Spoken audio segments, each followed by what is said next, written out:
¿Podemos leer una región del cerebro y predecir algo?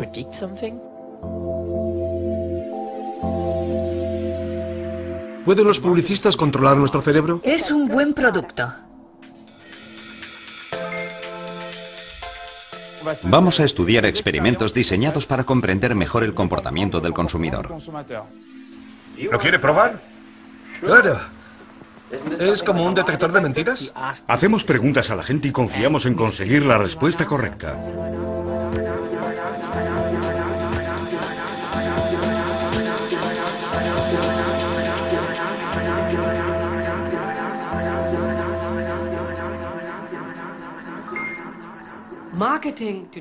El marketing actual es muy poderoso. Por todas partes se gastan millones, cientos de millones de dólares.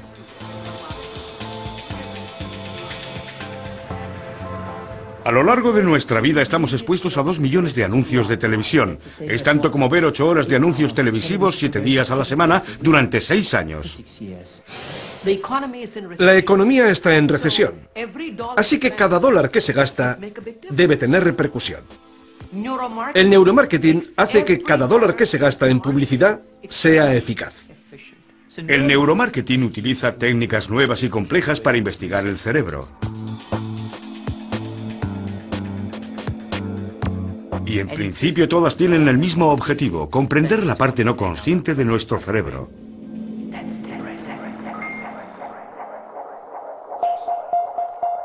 Neuromarketing. Entender nuestro subconsciente es muy interesante, pero ¿con qué fin? ¿Se puede utilizar eso para tener más influencia sobre nosotros? Estas preguntas y todas las que está planteando el progreso del conocimiento del cerebro se están debatiendo en la actualidad en la Asamblea Nacional Francesa. Los miembros del Parlamento debaten sobre los aspectos éticos del uso de la neurociencia, especialmente en el campo del neuromarketing. Por supuesto, como investigadores y médicos, nos interesa el cerebro. Lo nuevo es que los directivos de publicidad y los desarrolladores de juegos se interesen ahora en el cerebro. Existe una industria millonaria montada alrededor del estudio del cerebro, principalmente en los Estados Unidos, pero está empezando a llegar aquí.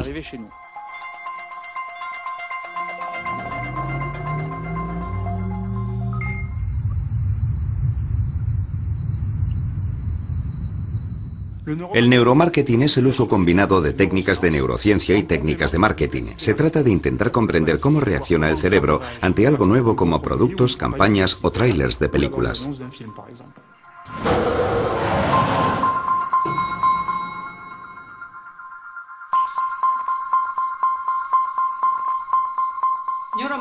El funcionamiento del neuromarketing es muy sencillo. Analizas las ondas cerebrales para comprender la eficacia del marketing, la publicidad, las marcas, pero sin hacer preguntas a la gente. Ves la reacción directamente en el cerebro, sin que la interprete un humano.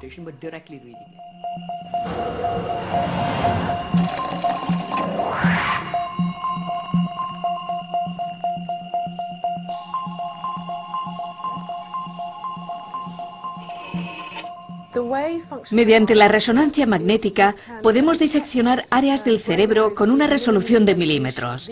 Estas técnicas nos permiten observar procesos implícitos de nuestro inconsciente que determinan en gran manera nuestro comportamiento. Podemos empezar a interrogar al cerebro del consumidor para que nos diga qué quiere de verdad. ¿Cómo puede estar segura la industria de que fabrica lo que la gente quiere?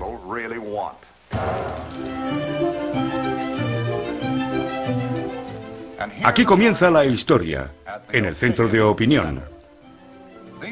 Estas mujeres están investigando.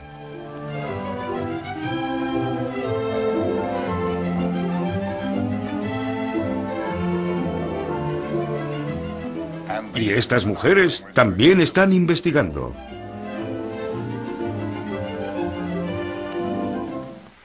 Las mujeres que acaban de ver no son investigadoras profesionales. Son simplemente amas de casa de todas partes del país. Pero todas estas mujeres participan en una investigación relacionada con productos para el hogar. Investigan sobre el diseño, la utilidad y las ventas.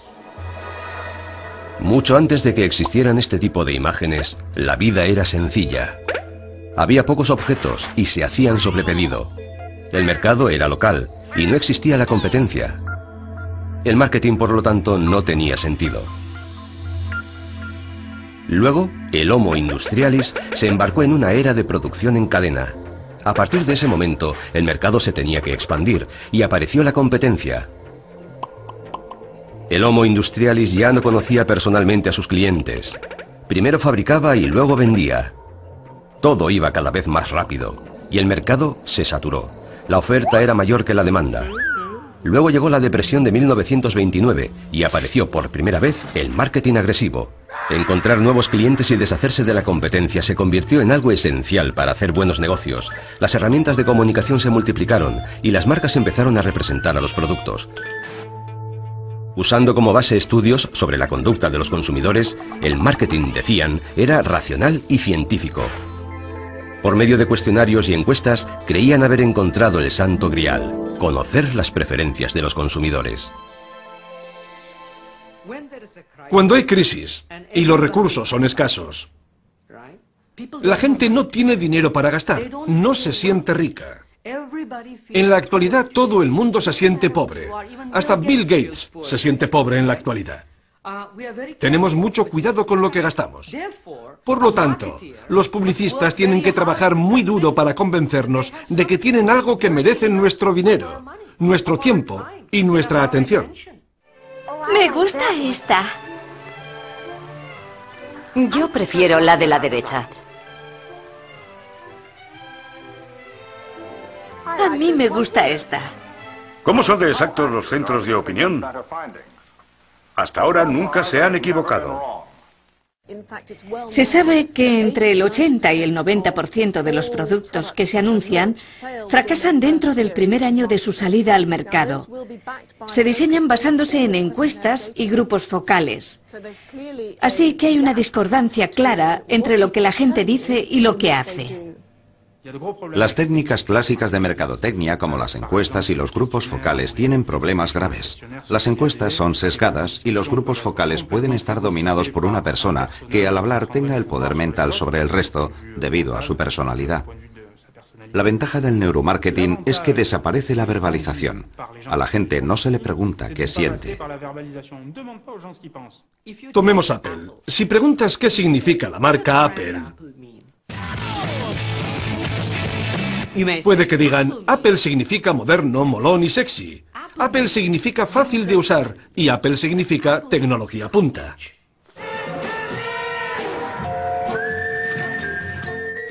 La forma tradicional de enfocarlo es preguntar a alguien: ¿crees que Apple es moderno, molón y sexy? ¿Crees que Apple es de tecnología punta? Si planteo así la pregunta, ya he condicionado la respuesta. Preguntando a una persona nunca se obtiene la respuesta real. Por eso miramos en la profundidad del subconsciente, que es donde está de verdad la marca. A los miembros del jurado se les ha pedido que consideren varias características diferentes. Preguntar a los consumidores no funciona. ¿Pero por qué? ¿Por qué no dicen la verdad los consumidores? ¿Por qué mienten? ¿Tienen miedo de admitir sus preferencias? ¿Miedo a admitir que prefieren el brioche a las judías verdes o el chocolate a la lechuga? ¿No conocemos nuestras preferencias? ¿Basamos nuestras elecciones en los sentimientos en vez de en la razón?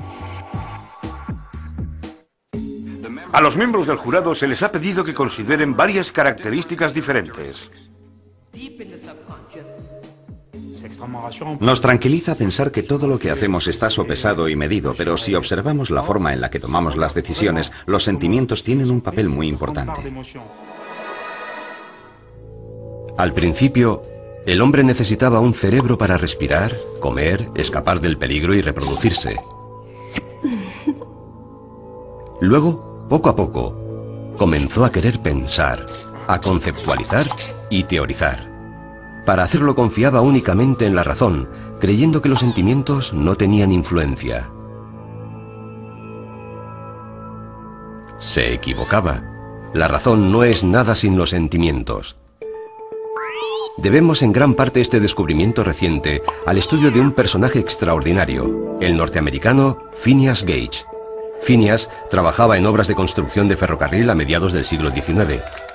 Caía bien a sus compañeros de trabajo. Era educado, aplicado y preciso. Resumiendo, era de fiar.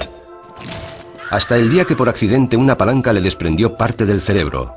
Por increíble que parezca, sobrevivió al accidente y solo perdió el ojo izquierdo. Al cabo de un periodo de convalecencia volvió al trabajo, pero fue un desastre. Nada era igual que antes. Tenía mal carácter y ya no era capaz de tomar decisiones sensatas. Phineas fue despedido y durante los 12 años siguientes fue de trabajo en trabajo y de lugar en lugar, dejando siempre detrás de sí el recuerdo de un hombre inaguantable. Gracias a Phineas y a otros como él, los científicos descubrieron que el cerebro que piensa, calcula y decide es el mismo cerebro que ríe, llora, ama y experimenta placer. Cuando tomamos una decisión, el sentimiento manda. Los sentimientos ayudan al cerebro a ordenar la información que debe procesar. Pero la mayor parte de las veces no somos conscientes de la influencia de los sentimientos y tratamos de justificar de forma racional nuestras decisiones después de tomarlas. Por eso, a preguntas como ¿por qué te gusta ese móvil? O ¿por qué has elegido ese coche?, las respuestas no nos dicen mucho sobre los deseos más íntimos del consumidor.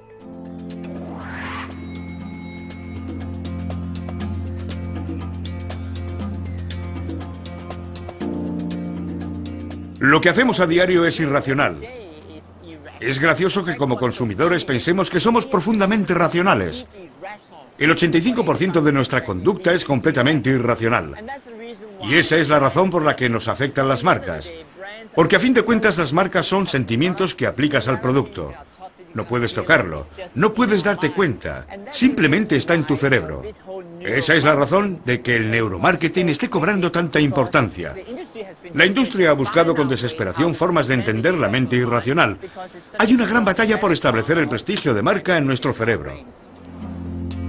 Por lo tanto, grabar una marca en nuestro cerebro solo es posible decodificando nuestro subconsciente. El mayor estudio que se ha hecho hasta la actualidad sobre neuromarketing es el libro Biology, Verdades y Mentiras sobre por qué compramos. Su autor, el danés Martin Lindström, es un auténtico gurú de la mercadotecnia. Se promociona por todo el mundo dando un gran número de conferencias. La revista Time eligió recientemente a Lindström como uno de los 100 hombres más influyentes del planeta. En sus conferencias no tiene ningún reparo en dar la vuelta a las ideas preconcebidas del público. ¿Cuántos de ustedes dirían que son muy irracionales en sus acciones diarias? Levanten la mano. Ahí tenemos a una joven. Ahora ya saben quién es. Apártense de ella. Es un problema grave. Gracias por su sinceridad. ¡Mentirosos! Hay que ser sinceros. ¿Cuántos de ustedes tocan madera? Levanten la mano. Antes no había levantado la mano, ¿verdad? Cierto. ¿Por qué toca madera? Porque trae suerte. ¿Y por qué cree que funciona? No funciona. Buenos días. Tiene en casa 5 piezas de madera, 5 de plástico y 5 piedras. ¿Y las golpea a ver cuál funciona? No. Somos muy irracionales en la vida diaria. Nuestras reacciones emocionales son involuntarias, prácticamente automáticas. Las emociones se centran en la parte inferior del cerebro, el tálamo. El tálamo no se controla de forma consciente. La emoción es algo extraño. Si preguntas al dueño de una marca, te dirá que si te muestra una foto bonita de una mujer con un bebé en los brazos, eso es emoción. Para mí la emoción no es consciente. Es algo que tenemos problemas para expresar. Es algo que sucede sin que sepamos por qué sentimos lo que sentimos. La emoción es básicamente la esencia de una marca. Empiezo a ver lo importante que es esto para entender las emociones. El mundo de la publicidad ha malinterpretado las emociones durante los últimos años. La razón principal es que no hemos sido capaces de medirlas.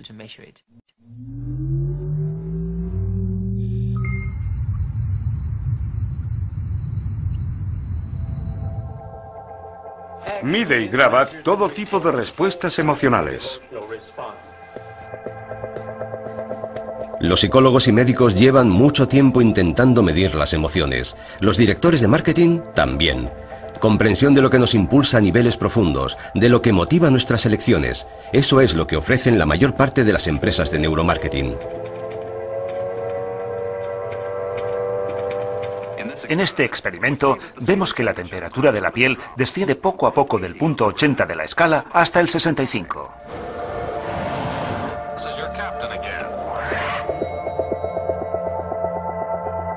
Aquí, en Berkeley, Neurofocus, una de las mayores empresas de neuromarketing del mundo, mantiene que puede medir la eficacia de un anuncio usando un encefalograma.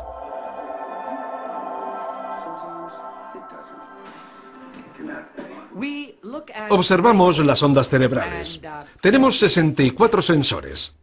Cada uno de los sensores controla el cerebro 2000 veces por segundo. Así que en un segundo obtenemos 128.000 puntos de referencia. Imagine lo que se puede obtener en 30 segundos. En un minuto, miles de millones de puntos de referencia. Con ellos medimos 3 parámetros. Solo 3 parámetros. Con precisión. La exactitud, ser precisos, es muy importante para nosotros. Somos una empresa que se basa en la ciencia. Con el pienso Casimir, mi perro sonríe. La eficacia publicitaria se apoya aquí en la tendencia a la alegría. Si mi perro sonríe, yo sonrío. Optimismo partido pienso, más raíz cuadrada de perro partido dueño igual a sonrisa al cuadrado. Somos una empresa que se basa en la ciencia. No está mal. Interesante.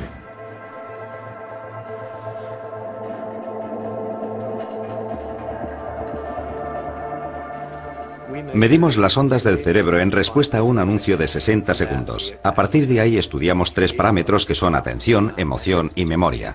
A partir de ahí obtenemos una calificación de eficacia general que aplicamos al anuncio. Como puede ver en el gráfico que hay detrás de mí, cada uno tiene su calificación individual, pero si combinamos los 3, obtenemos la calificación de eficacia. Este anuncio en general funciona bastante bien. Si observamos los 3 parámetros, vemos que el de la atención es muy alto. De los 3 parámetros, el de la atención es el más fácil de conseguir, por eso es siempre alto. Pero si nos fijamos en el perfil de la emoción, vemos que hay muchas subidas y bajadas, y eso es lo que queremos ver. Si el nivel de emoción de la persona es muy alto, se puede, valga la expresión, quemar. Se cansa muy pronto del anuncio, así que es bueno que haya altibajos. El último es la memoria, que es el elemento más difícil de captar. En este caso podemos decir que es un buen anuncio, porque justo al principio la memoria está muy arriba.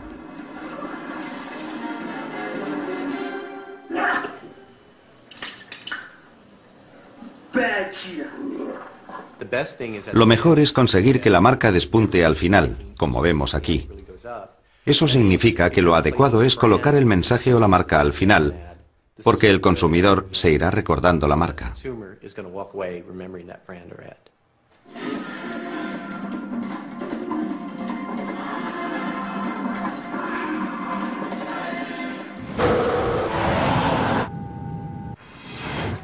Las empresas de neuromarketing quieren conseguir nuestra memoria. Pero, ¿qué dicen los científicos sobre cómo funciona la memoria? ¿De verdad es tan simple de descifrar? ¿Y el hecho de que alguien recuerde un anuncio es garantía de que va a comprar el producto? Hola, soy Fabio Babiloni. Alessandro. Encantado. Vamos a hacer un encefalograma para grabar la actividad de tu cerebro mientras ves una película.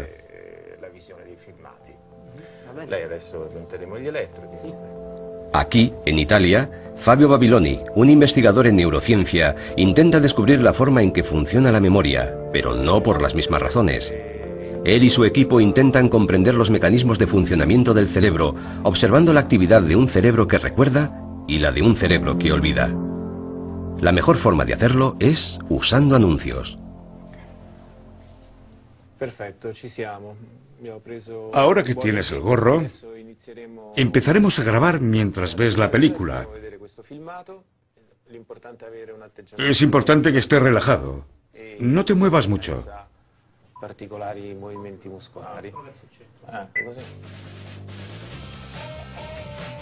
El experimento de Fabio consiste en mostrar un documental interrumpido por anuncios a personas a las que se está grabando digitalmente sus ondas cerebrales.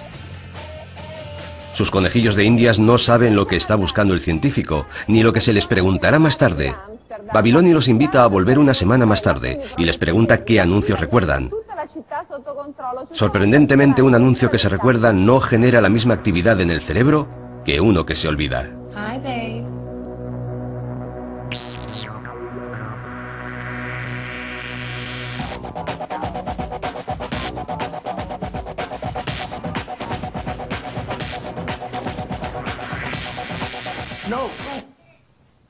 Hemos realizado el estudio con 20 personas.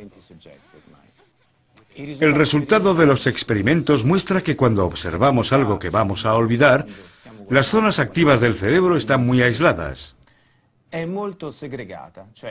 Cada área del cerebro se comunica solo con las vecinas. Por poner una imagen, es como si cada zona del cerebro hiciera una llamada telefónica local a las zonas vecinas.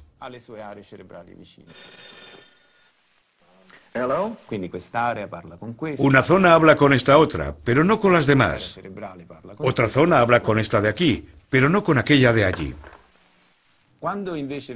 Sin embargo, cuando vemos un anuncio que deja huella en la memoria, se ha comprobado que varias zonas del cerebro hacen llamadas de larga distancia, por así decirlo.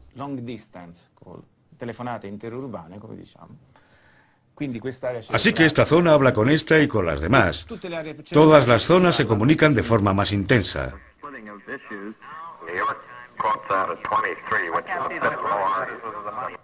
En los ejemplos que hemos visto, la capacidad de recordar no está necesariamente ligada a la posibilidad o al deseo de comprar el producto.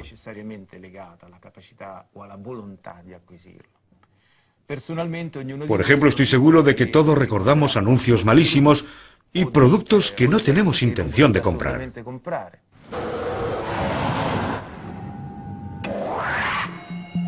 Por lo tanto, recordar un anuncio no significa que vayamos a comprar el producto.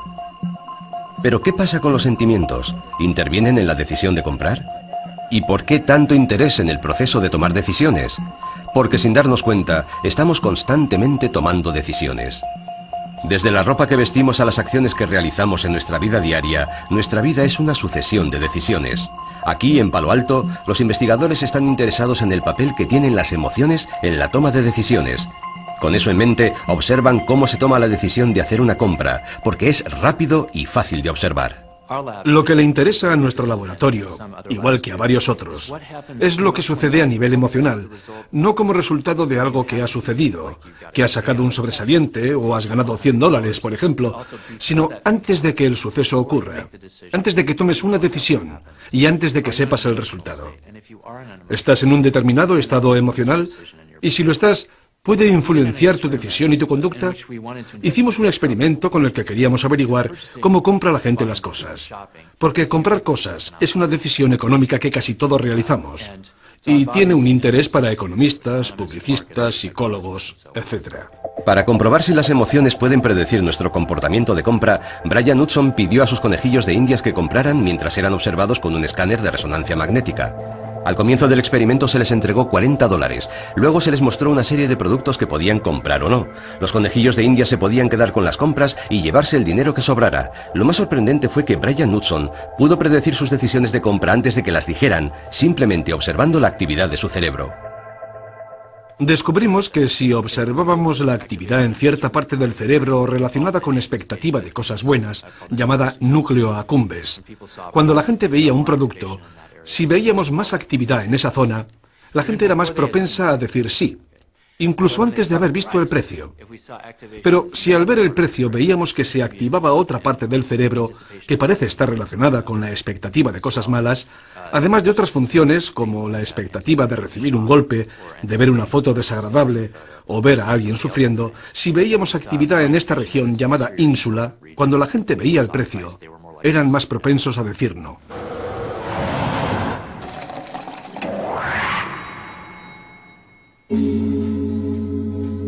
Sentirse emocionado por un anuncio de televisión, recordarlo, son ahora elementos que se pueden medir. Pero ¿es suficiente? ¿Tiene un anuncio el mismo impacto independientemente del momento de la programación en que se emita? Neurosense la mayor empresa europea de neuromarketing, ha realizado un estudio sobre la implicación de los espectadores cuando ven un anuncio de televisión. MTV, que había encargado el estudio, quería saber si había una forma precisa de ajustar la tarifa de los anuncios en base a los programas que los rodeaban. Una vez más, los conejillos de Indias vieron un programa controlado por escáner de resonancia magnética, en este caso South Park, interrumpido por anuncios. ¿Dónde estabas el día que golpeó el tsunami? ¿Dónde estabas la noche del desastre de la estación de Paddington? ¿Dónde estabas el día que 1 millón de personas huyeron de Sudán? La Cruz Roja estaba allí, y hoy estamos por todo el mundo ayudando a millones de personas cuya vida se ha visto devastada por la crisis. Esto es reacción en tiempo real. Son los datos de David. Vemos que las zonas visuales y las zonas auditivas están respondiendo, así que sabemos que el experimento funciona. Lo que hemos descubierto es que el cerebro está mucho más activo cuando los anuncios se sitúan y perciben en un contexto de programación congruente que si se sitúan en uno incongruente. Se pueden ver zonas involucradas en el cifrado de la memoria, la atención, la comprensión, las emociones, etc. Gran variedad de zonas del cerebro. Si le damos la vuelta y preguntamos, ¿qué zonas del cerebro están más activas cuando lo vemos en un contexto incongruente?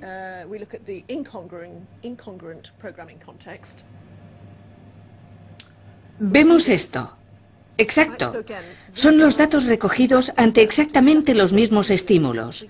Podemos ver que es una ventaja elegir la programación adecuada. También podemos ver cuánto afecta a la codificación de la memoria que esté o no en un contexto adecuado. Esto nos demuestra que es preferible situar el anuncio en un lugar donde tenga sentido que pagar un montón de dinero por situarlo en un horario de máxima audiencia si es un contexto incongruente. Eso resulta obvio. La intuición te dice que no puedes poner un anuncio de Cruz Roja en mitad de South Park. Es obvio, ¿no? Estamos todos de acuerdo. La pregunta es ¿cómo vamos a medir eso?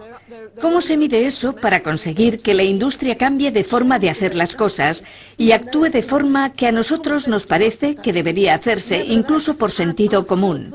Los anuncios se siguen emitiendo de forma inadecuada en horario de máxima audiencia.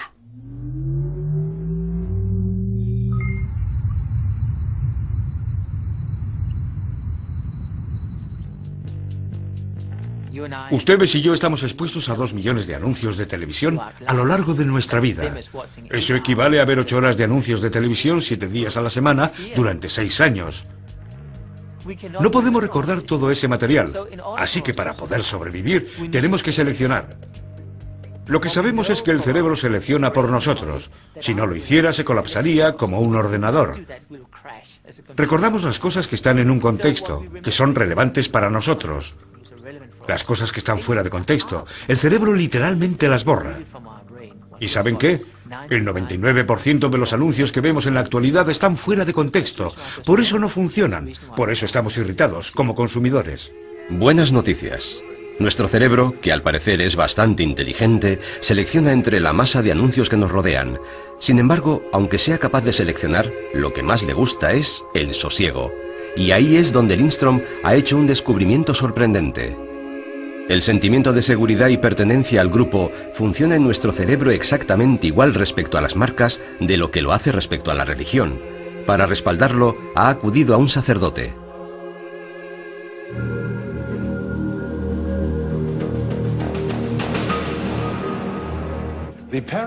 El parroquiano de una marca y el parroquiano de una iglesia tienen muchas similitudes. Es una cuestión de lealtad.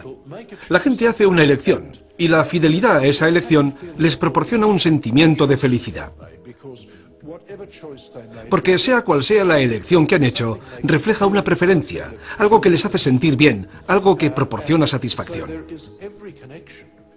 Hay una similitud entre la religión como marca y una marca comercial. Es un tema psicológico y creo que espiritual. Es un tema psicológico y creo que espiritual.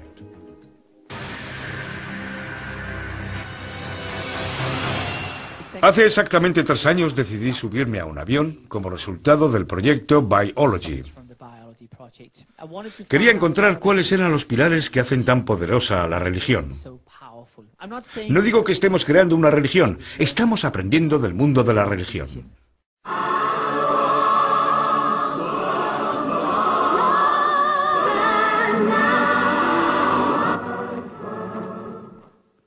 Con marcas como Apple o Harley Davidson y con la fe cristiana, observamos muchísima actividad en la zona central del cerebro, en la de pertenecer a un grupo, en la del miedo. El miedo es muy intenso, por cierto, es algo muy poderoso. Puedes citarlos, estar en desacuerdo, alabarlos o vilipendiarlos. Lo que no puedes hacer es ignorarlos. Porque han cambiado las normas, han empujado a la raza humana hacia adelante. Y aunque algunos les consideren locos, nosotros les consideramos genios.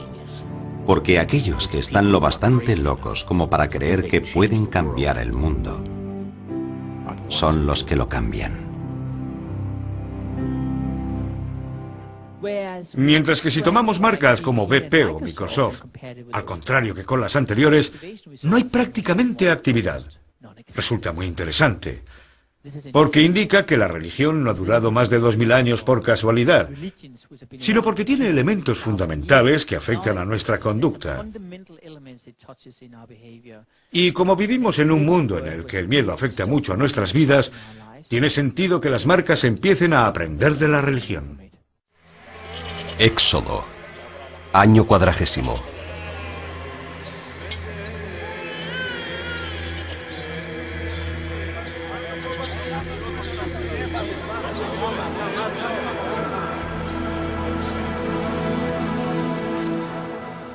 ¿Qué pasa, Moisés?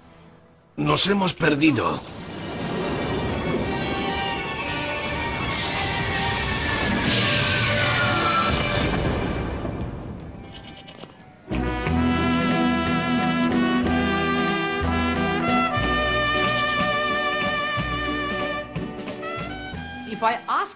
Si te preguntan si eres leal a algo, responderás: no, no soy un perro, no soy leal a nada. Busco lo mejor. Pero en lo profundo de tu subconsciente, puede que seas leal. Puede que no estés dispuesto a aceptarlo o admitirlo. Así que no te lo preguntamos. Lo que hago es decirte, te voy a mostrar en la pantalla palabras que aparecerán y desaparecerán cada medio segundo. Algunas palabras tienen un punto rojo y otras no. Tu labor es encontrar las palabras que tienen el punto rojo. ¿Qué sucede? Cada vez que aparece en la pantalla del ordenador una palabra con punto rojo, el cerebro dice, ¡ajá! Ahí está. Es una palabra con punto rojo. Lo llamamos la respuesta ajá del cerebro. Hay un término especial en neurología llamado respuesta P300, una característica neurológica muy particular. Cada vez que la palabra es el nombre de una marca, aunque la palabra no tenga el punto rojo, si significa algo en tu subconsciente, tu cerebro dirá ajá. Eso demuestra, con mucha claridad, la fuerza con que la marca queda impresa en el subconsciente. Si la publicidad se hace bien, es una religión. Es uno de los elementos que la religión ha creado. Recordad, la religión tiene 10 pilares. Algunos se han hecho muy poderosos, y uno de ellos es la evangelización. Se puede decir que la publicidad es parte importante de la evangelización. Cuando vas a una iglesia, y espero no ofender a nadie diciendo esto, es como una tienda emblemática. Tienes el logotipo de la cruz y hay mucho poder allí. Una iglesia no se anuncia porque no estaría bien visto. La iglesia deja que la gente haga propagación boca a boca porque resulta más auténtico. ¿Y saben qué? Las marcas están empezando a hacer exactamente lo mismo. Me gustan porque son cremosos. Yo prefiero mi Danone. ¿Pueden los consumidores fieles ayudar a promocionar las marcas? Quizás. Mientras las marcas piden ayuda a los fieles, ¿qué estrategias pueden usar los poderes públicos para hacer llegar sus mensajes preventivos? Disuadirnos de fumar, por ejemplo. Entre sus otros descubrimientos, Lindström se sorprendió al observar dos cosas. Mensajes como fumar mata son ineficaces y el sexo no vende.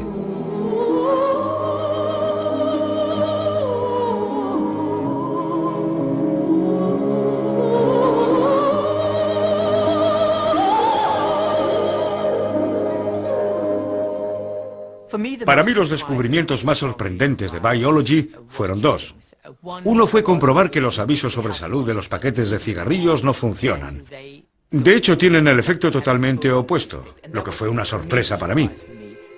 Este es un ejemplo de producto que representa uno de los productos agrícolas más extendidos de América y uno de los artículos de consumo más controvertidos. Trabajo mucho con gobiernos de todo el mundo para resolver el problema del tabaco, y seré sincero, seguramente jamás lo solucionaré. Pero confío en que puedo hacer que la situación sea mejor de lo que es ahora. Hemos comprobado que cuando observas un paquete de cigarrillos y ves el aviso sobre los peligros para la salud, se activa antes que nada el núcleo accumbens, que es también la zona del cerebro donde se activa el ansia, el antojo. Cuando ves el aviso sobre los peligros para la salud, 10 segundos después enciendes un cigarrillo y te sientes bien. Al cabo de 10 minutos vuelves a empezar el ciclo. ¿Sabes qué pasa? Empiezas a asociar el aviso sobre los peligros para la salud con sentirte bien.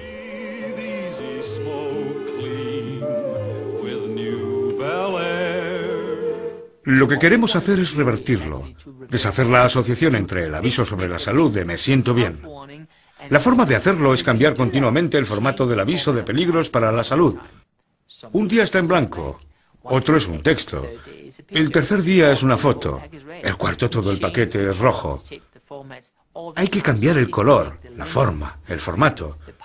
Hay que eliminar el efecto Pavlov del aviso sobre peligros para la salud. ¿Y qué pasa con el sexo? Ese viejo truco tan usado en publicidad.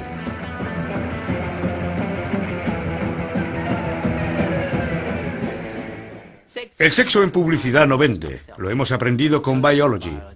Creíamos que vendía y probablemente lo haya hecho en el pasado, pero hay dos problemas con él. Primero, el sexo tiene un poder tan abrumador en nuestro cerebro que cuando oímos hablar de él, solo pensamos en sexo. Olvidamos completamente la marca.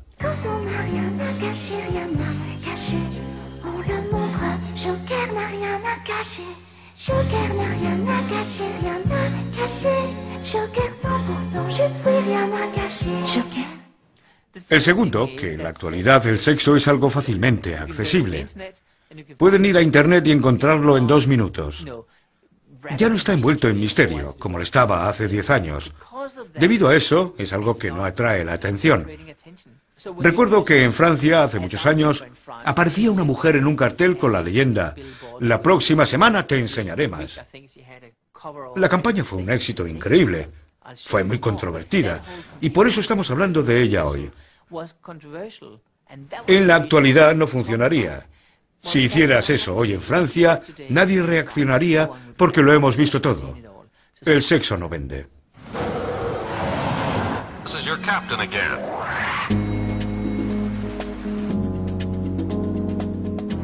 Aunque apelar a nuestro deseo sexual resulta inútil, es esencial hablar a nuestros sentidos. La publicidad se sigue olvidando de nuestro sentido del oído y del olfato. La razón para ello, según algunos, está asociada a la evolución del hombre. Porque pese a años de evolución, prevalecen algunos de nuestros instintos primitivos. Al parecer se debe a nuestro cerebro de reptiles. Algunas empresas, como la de formación de comerciales SalesBrain, basan todo su negocio en este argumento. Buenos días. ¿Qué ocurriría si pudieras crear la percepción adecuada en tu cliente? Si pudieras enviar tu propuesta a la parte del cerebro de tu cliente que se ocupa de las decisiones, ¿qué significaría para ti? Mucho más negocio. ¿Qué significaría para vuestro negocio?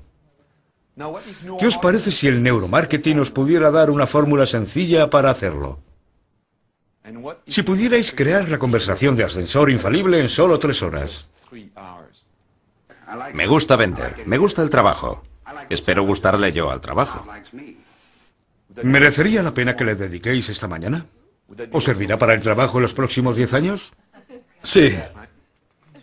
Bien.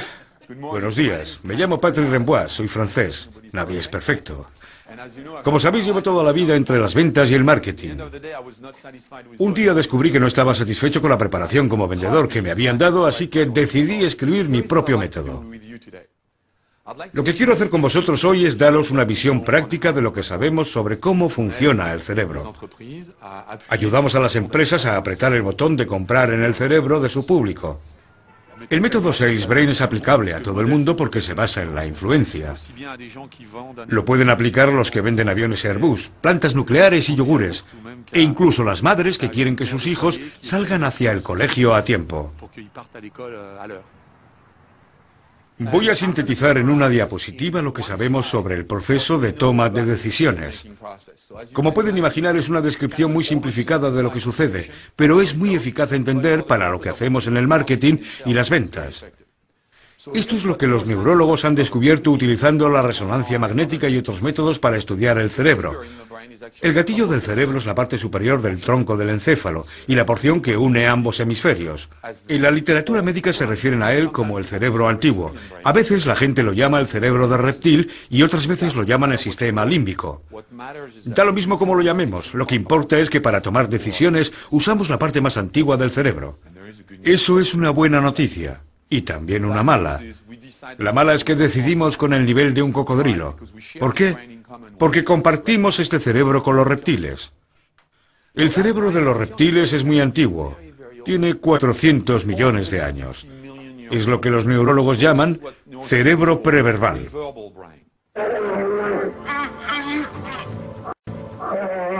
El santo grial del neuromarketing es encontrar una imagen, un relato o una película que desencadene una emoción específica, como alegría, tristeza o sentimiento de culpabilidad, para que esa emoción desencadene a su vez la toma de una decisión. Ese es el santo grial del neuromarketing.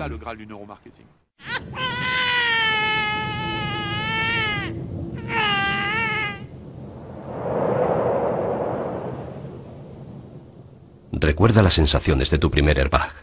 ¿Cómo puedes ir más allá de las palabras para expresar el valor de tu propuesta? El lenguaje corporal es sin duda un método.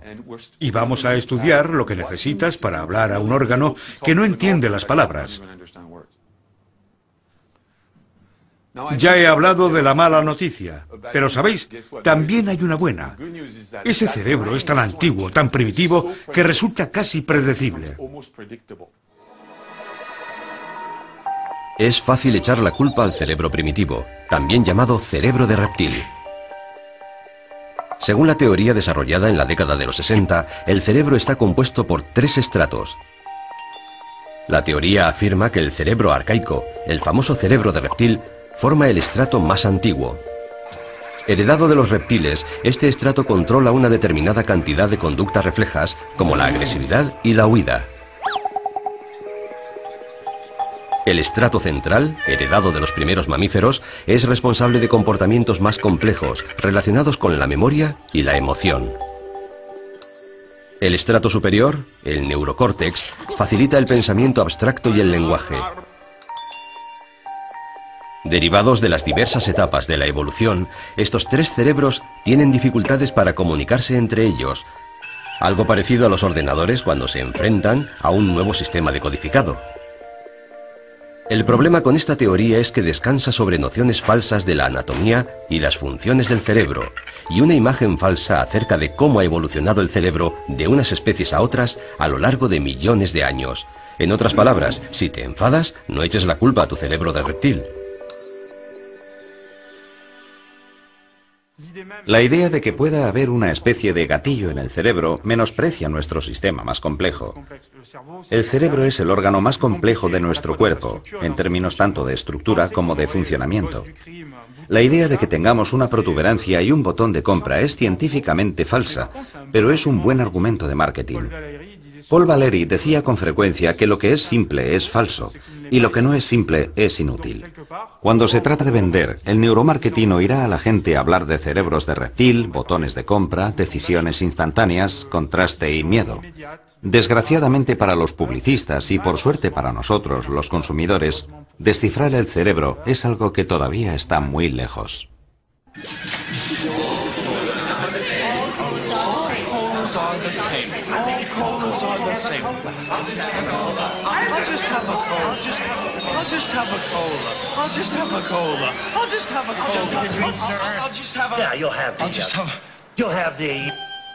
I'll just have a Coke. ¿Es la dimensión neurológica de neuromarketing un simple argumento de marketing? Resumiendo, ¿son útiles todas estas medidas o no son más que simples burbujas? Y si funcionan, ¿corremos el riesgo de ser cada vez más influenciados, manipulados incluso?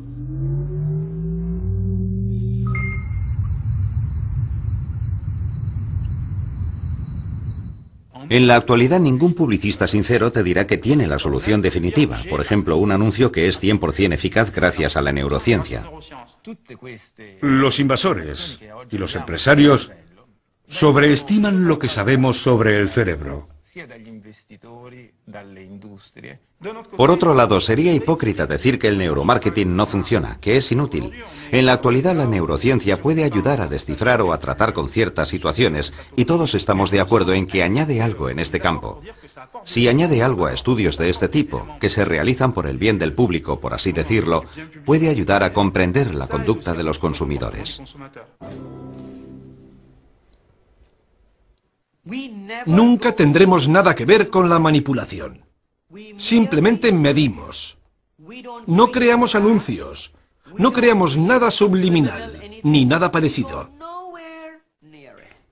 Personalmente no creo que haya un mecanismo ni que sea económicamente viable usar resonancias magnéticas, datos psicológicos, ni siquiera grupos focales para intentar manipular a los consumidores. Porque lo que de verdad cuenta es que si intentas vender algo que la gente no quiere y lo intentas imponer, no lo comprarán. Anuncio subliminal. Una técnica muy agresiva que usa imágenes, destellos ante nuestros ojos que duran solo una porción de segundo, pero el tiempo suficiente para grabar el nombre del producto en nuestro cerebro vulnerable. No solo eso. A veces se usan complejos trucos vocales sin que nos demos cuenta a nivel consciente. Schweppes. Nadie esperó a que existiera la resonancia magnética y las imágenes cerebrales para manipular a la gente y convencerla de que comprara cosas que no quería o que no conocía, manipular o influenciar a los consumidores. Puedes jugar con las palabras, pero se trata básicamente de conseguir que los consumidores tomen decisiones que no quieren tomar. Ese es el fin del marketing y de la psicología aplicada a los clientes. Esa es la razón de que los llamados expertos en neuromarketing se interesen en estas técnicas. Piensan, tengo un medidor de deseo, voy a manipular todas estas cosas y ver si cambia la medida del deseo. Es una visión muy simplista de cómo funciona el cerebro. Es el proyecto perfecto para usted. Es el proyecto perfecto para nosotros. Los gobiernos deberían actuar para determinar qué está permitido y qué es ilegal. Una vela puede iluminar y una vela puede quemar un edificio. Debemos tener cuidado en cómo usamos la vela y no echar la culpa a la vela. Es difícil controlar las aplicaciones. Por otro lado, es esencial que los científicos asuman la responsabilidad de comunicar sus hallazgos al público y expliquen los usos de esos hallazgos. Creo que la raza humana hará cosas maravillosas con este conocimiento. Apuesto porque saber más cosas sobre nosotros mismos nos hará mejores. Es una buena noticia. No podemos colocar un botón de comprar en el cerebro de los consumidores. No tenemos forma de controlar los pensamientos de la gente, aunque intentemos saber lo que piensan.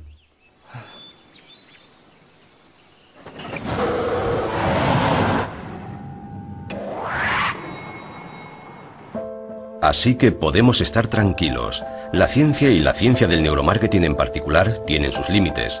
Nadie sabe cómo leer nuestra mente, por lo menos por ahora. Pero ¿qué pasará en el futuro? De hecho, aquí en la Universidad de Pittsburgh, el equipo del profesor Marcel Just ya ha comenzado a descifrar nuestros pensamientos. Sus objetivos no tienen nada que ver con el neuromarketing. El equipo de Marcel trabaja fundamentalmente con el lenguaje, centrándose sobre todo en el autismo. Pero, ¿qué ocurriría si otros se apoderaran de sus resultados? Durante los últimos años se ha usado la resonancia magnética para identificar el contenido de los pensamientos de la gente.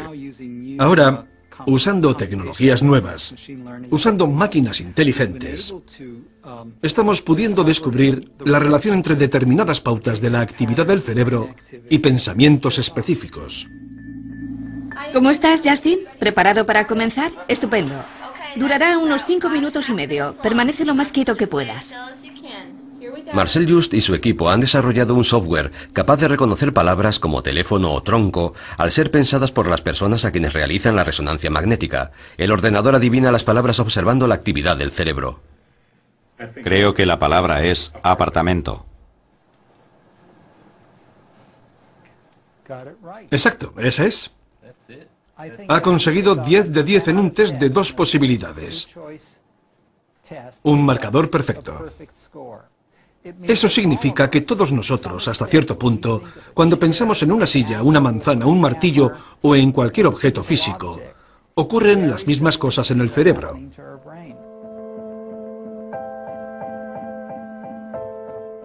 Dentro de 10 o 20 años no creo que necesitemos un escáner de resonancia magnética. Algún tipo de sensor podrá detectar la actividad magnética que se produce dentro de nuestro cerebro. Quizá tengamos algún pequeño dispositivo portátil y podamos ver lo que pasa en el cerebro de las otras personas. Una especie de colonia nudista mental. No sé cómo evitar el uso inadecuado de esto. Es un descubrimiento nuevo y maravilloso. Seguro que se puede usar para perjudicar. La gente se pregunta qué pasará con los interrogatorios policiales y el neuromarketing. Seguro que se puede usar con malos fines. En la actualidad requiere la cooperación del sujeto. Tengo que pensar en manzana para que alguien pueda verlo, pero con el tiempo supongo que requerirá menos cooperación. ¿Es malo que todo el mundo sepa lo que piensas? Sería sin duda el fin de la intimidad.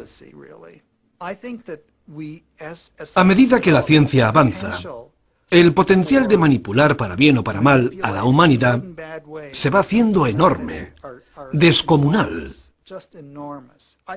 Creo que seremos capaces de cambiar la naturaleza de la raza humana. ¿Queremos crear nuevas especies? Creo que tendremos el poder de hacerlo. Es una idea que me desborda, no lo sé. ¿Queremos hacerlo? Es una de las grandes preguntas a las que nos tendremos que enfrentar muy pronto.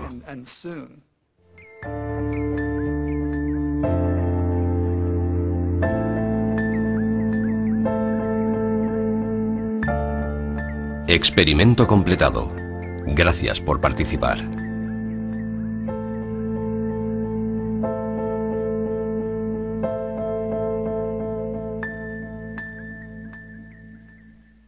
De anuncios de televisión. Es tanto como ver 8 horas de anuncios televisivos 7 días a la semana durante 6 años. La economía está en recesión, así que cada dólar que se gasta debe tener repercusión. El neuromarketing hace que cada dólar que se gasta en publicidad sea eficaz. El neuromarketing utiliza técnicas nuevas y complejas para investigar el cerebro. Y en principio todas tienen el mismo objetivo, comprender la parte no consciente de nuestro cerebro.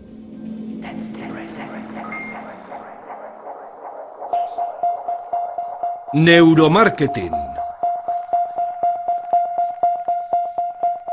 Entender nuestro subconsciente es muy interesante, pero ¿con qué fin? ¿Se puede utilizar eso para tener más influencia sobre nosotros? Estas preguntas y todas las que está planteando el progreso del conocimiento del cerebro se están debatiendo en la actualidad en la Asamblea Nacional Francesa. Los miembros del Parlamento debaten sobre los aspectos éticos del uso de la neurociencia, especialmente en el campo del neuromarketing. Por supuesto, como investigadores y médicos, nos interesa el cerebro. Lo nuevo es que los directivos de publicidad y los desarrolladores de juegos se interesen ahora en el cerebro. Existe una industria millonaria montada alrededor del estudio del cerebro, principalmente en los Estados Unidos, pero está empezando a llegar aquí.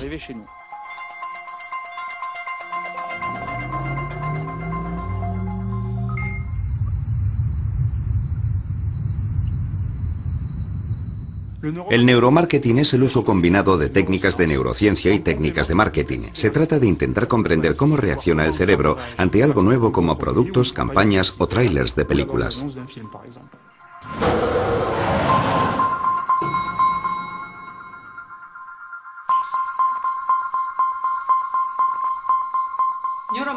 El funcionamiento del neuromarketing es muy sencillo.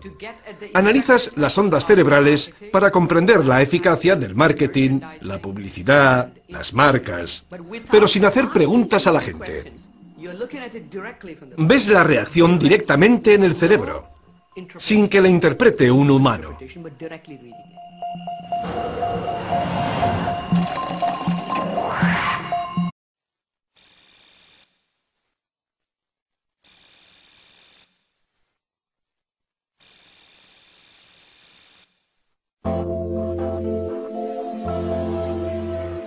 ¿Podemos leer una región del cerebro y predecir algo?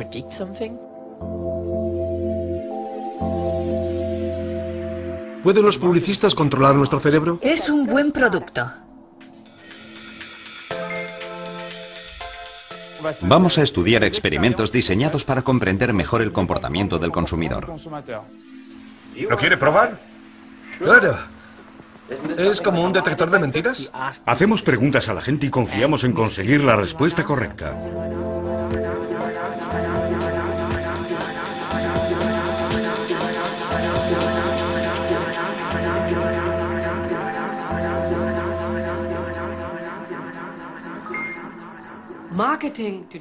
El marketing actual es muy poderoso. Por todas partes se gastan millones, cientos de millones de dólares.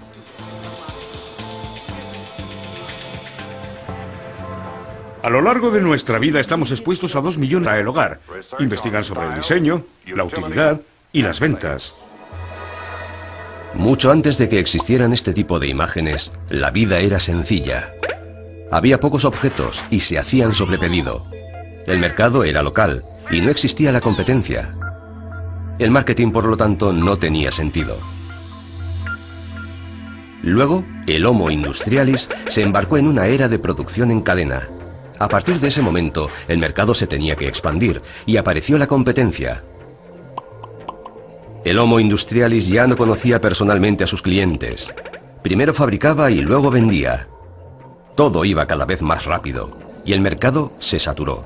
La oferta era mayor que la demanda. Luego llegó la depresión de 1929 y apareció por primera vez el marketing agresivo. Encontrar nuevos clientes y deshacerse de la competencia se convirtió en algo esencial para hacer buenos negocios. Las herramientas de comunicación se multiplicaron y las marcas empezaron a representar a los productos. Usando como base estudios sobre la conducta de los consumidores, el marketing, decían, era racional y científico. Por medio de cuestionarios y encuestas, creían haber encontrado el santo grial.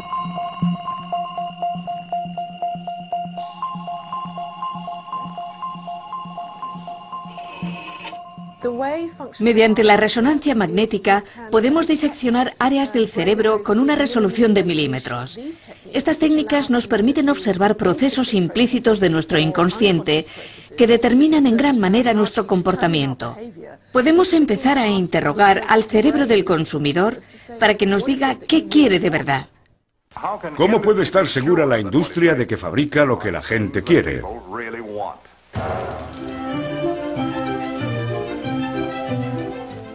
Aquí comienza la historia, en el centro de opinión. Estas mujeres están investigando.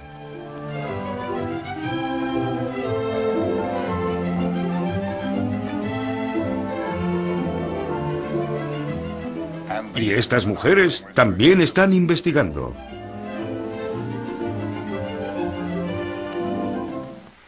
Las mujeres que acaban de ver no son investigadoras profesionales. Son simplemente amas de casa de todas partes del país. Pero todas estas mujeres participan en una investigación relacionada con productos para